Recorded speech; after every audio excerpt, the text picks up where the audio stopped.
Hello, this is Johnny Henson, Professor Poole, with Billiard University out of Phoenix, Arizona. Today I'm going to share a story with you that about when I lived in Montana. There's a town on the eastern side of the state that's called Miles City, Montana. And I'm just going to share a story of one of the best matches I ever saw done by amateurs, ever. Well, definitely ever in Montana that I ever saw. Because back then, I'm talking. This is probably 20 years ago. People weren't really that precise. I mean, the breaking and everything now, and then you have the magic rack and everything else. So naturally, what happens is you're a little bit more precise now. So making a ball on the break and or not scratching on the break is very commonplace now, especially with high level players.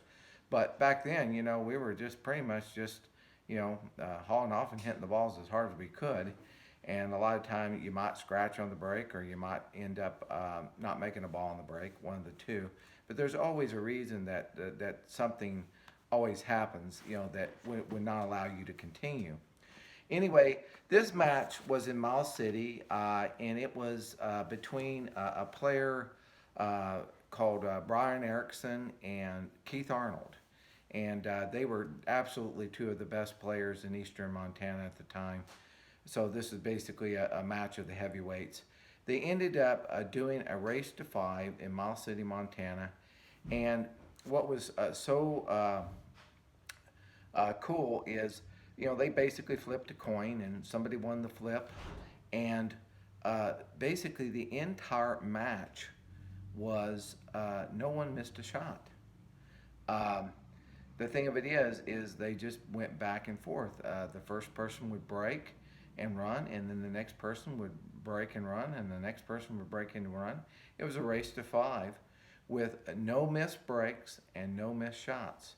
And so anyway, a lot of times people ask me, what's the best you saw any two players ever play a match? I would say Keith Arnold and Brian Erickson. And to be very honest with you, right now it's been so long ago I can't remember actually who actually won the match. They would probably know. But anyway, so the thing of it is that's a very exceptional match played by two amateurs. But I would say that both of those were kind of semi-pro because they actually won a lot of money. They just never had their pro cards. And so anyway, I hope this story has been fun and good luck to you and good shooting.